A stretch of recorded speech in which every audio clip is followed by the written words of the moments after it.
पाकिस्तान चुनाव के बाद अब सरकार किसकी बनेगी, ये बड़ा सवाल है। इमरान खान जेल के अंदर से ही सबसे बड़ी पार्टी होने का दावा किए बैठे हैं। वहीं नवाज शरीफ और बिलावल के बीच गठबंधन की बात चल रही है।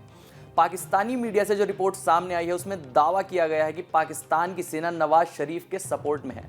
यही नहीं, नवाज शरीफ ने देश की अन्य पार्टियों से उनके साथ गठबंधन में आने का आह्वान किया, तो पाकिस्तानी सेना के प्रमुख असीम मुनीर ने भी उनके आह्वान का समर्थन किया।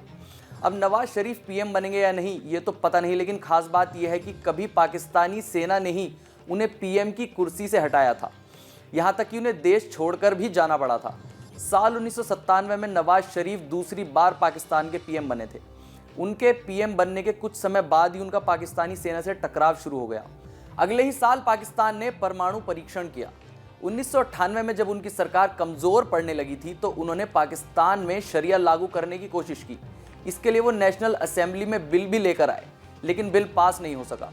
1999 में जब पाकिस्तानी सेना ने कारगिल में घुसपैठ शुरू की थी तो दावा किया जाता है कि नवाज शरीफ सेना के इस कदम के बिल्कुल खिलाफ थे। सेना और सरकार में दूरियां बढ़ रही थी। नवाज शरीफ को लगने लगा था कि उस समय के आर्मी चीफ परवेज मुशर्रफ उन्हें पद से हटा सकते हैं। ऐसे में नवाज शरीफ ने मुशर्रफ के रिटायरमेंट प्लान देकर हटाने की कोशिश की। 1999 12 अक्टूबर को मुशर्रफ श्रीलंका दौरे पर थे। उन्हें उसी समय पता चला कि उनकी वापसी पर उन्हें हटाने की योजना है। मुशर्रफ ने प्लेन से ही नवाज सरकार को बर्खास्त कर दिया। सेना ने नवाज सहित सभी मंत्रियों को गिरफ्तार कर लिया और पाकिस्तान में मिलिट्री लॉ लागू कर दिया गया। यही नहीं, साल 2000 में नवाज शरीफ और उनके परिवार को देश से निर्वासित कर सऊदी अरब भेज दिया गया। साल 2006 में नवाज शरीफ ने बेनज़ीर भुट्टो से लंदन में मुलाकात की और उनसे गठबंधन कर साल 2007 में पाकिस्तान में फिर से वापसी की। हालांकि नवाज शरीफ के सेना से संबंध उतार चढ़ाव भरे रहे हैं। यहाँ तक कि नवाज शरीफ की राजनीति में एंट्री के पीछे सेना के जनरल जिया उल हक का हाथ माना जाता है। नवाज के पिता मियां मोहम्मद नवाज पाकिस्तान के बड़े उद्योगपति थे। एक मीडिया रिपोर्ट्स के अनुसार उस समय के सेना प्रमुख जनरल जिया उल हक ने उन्हें राजनीति में आने का न्योता दिया था, लेकिन उन्होंने इनकार कर दिया। 1972 में जुल्फिकार अली भुट्टो ने पाकिस्तान में बड़े उद्योगों का राष्ट्रीयकरण करना शुरू कर दिया था। इसकी चपेट में शरीफ परिवार की स्टील कंपनियां भी आईं। मियां मोहम्मद किसी भी तरह अपनी कंपनियां वापस हासिल करना चाहते थे। नतीजा ये हुआ कि उन्होंने जिया उल हक की बात मान ली और अपने बेटों नवाज शरीफ और शाहबाज को राजनीति में उतारने के लिए तैयार हो गए। 1976 में नवाज शरीफ ने पाकिस्तान मुस्लिम लीग ज्वाइन की। 1980 में नवाज पंजाब के वित्त मंत्री बने और 1985 में पंजाब के सीएम। जिया उल हक की मौत तक शरीफ परिवार मिलिट्री का हिमायती था, लेकिन बाद में हालात बदलते गए। 1990 में नवाज शरीफ पहली बार पीएम बने। शुरू में तत्कालीन राष्ट्रपति गुलाम इसहाक खान और सेना से उन्हें सपोर्ट था, लेकिन दोनों से ही कुछ समय में रिश्ते बिगड़ते गए और 1993 में उनकी सरकार को भ्रष्टाचार के आरोप में राष्ट्रपति गुलाम इसहाक खान ने बर्खास्त कर दिया।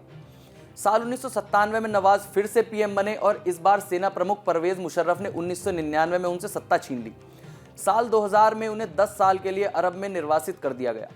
साल 2006 में बेनज़ीर भुट्टो से गठबंधन कर साल 2007 में पाकिस्तान वापसी की, लेकिन उलटफेर का दौर यहीं नहीं रुका। साल 2013 में नवाज शरीफ तीसरी बार पीएम बने। साल 2016 में पनामा लीक्स घोटाले में नवाज शरीफ और उनके परिवार के लोगों का भी नाम सामने आया।